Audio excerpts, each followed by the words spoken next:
Hello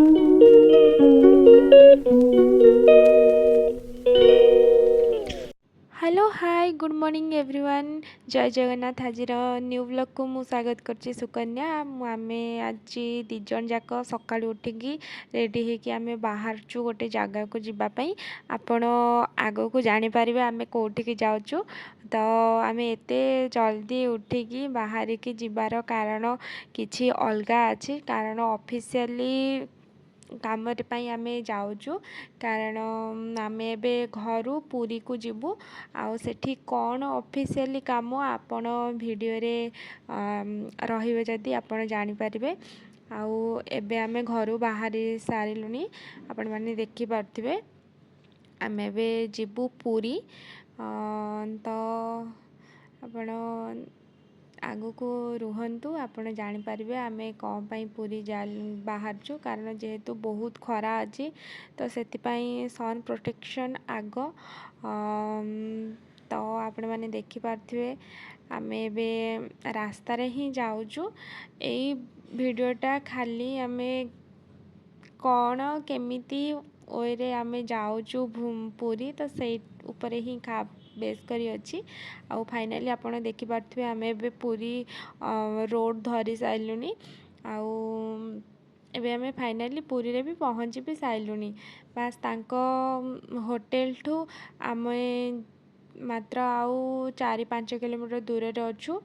आउ आपण माने देखि पारथिबे आमे एबे तांको होटल पाखा पाखी ही हे गलुनी। कारण सी भी टिके लेट रे अछंती तांकर आज ट्रेनिंग अछि। तो 5 दिन सी एबे पुरी रे रहिबे। तो आमे दी जण भी एमती स्टे करिवो। आउ टिके बाटरू गोटे पानी बोतल नबार थिला। मोर आज उपास थिला तो सेति पई पानी बोतल नै कि आमे होटल आडू को जाउचु। फाइनली आमे एबे तांको होटल रे माने जो होटल तांको गवर्नमेंट प्रोवाइड करछि तो सही होटल को आमे जाउचु। फाइनली आपण देखि पारथिबे मु होटल को आसाइलेनी। आउ ये होछि हमर रूम से जाउचंती आपण माने देखि पारथिबे। आउ सी एबे बाहरिले एबे जिबा पई तांको ट्रेनिंग को। आउ मु एठी एका ही रहिबी। आउ आपण माने देखिबे आगो को आमे से ट्रेनिंग रो सारी के आसला परे आमे कुआडे जाउचु बुली। आउ छेबे गले एबे बाहरी की मु एबे टोटाली एका। आउ मते बहुत बोरिंग लागुथला तो सेति पई टिके मु कैमरा आगे रे टिके रही की एमती टिके मजा मस्ती करची।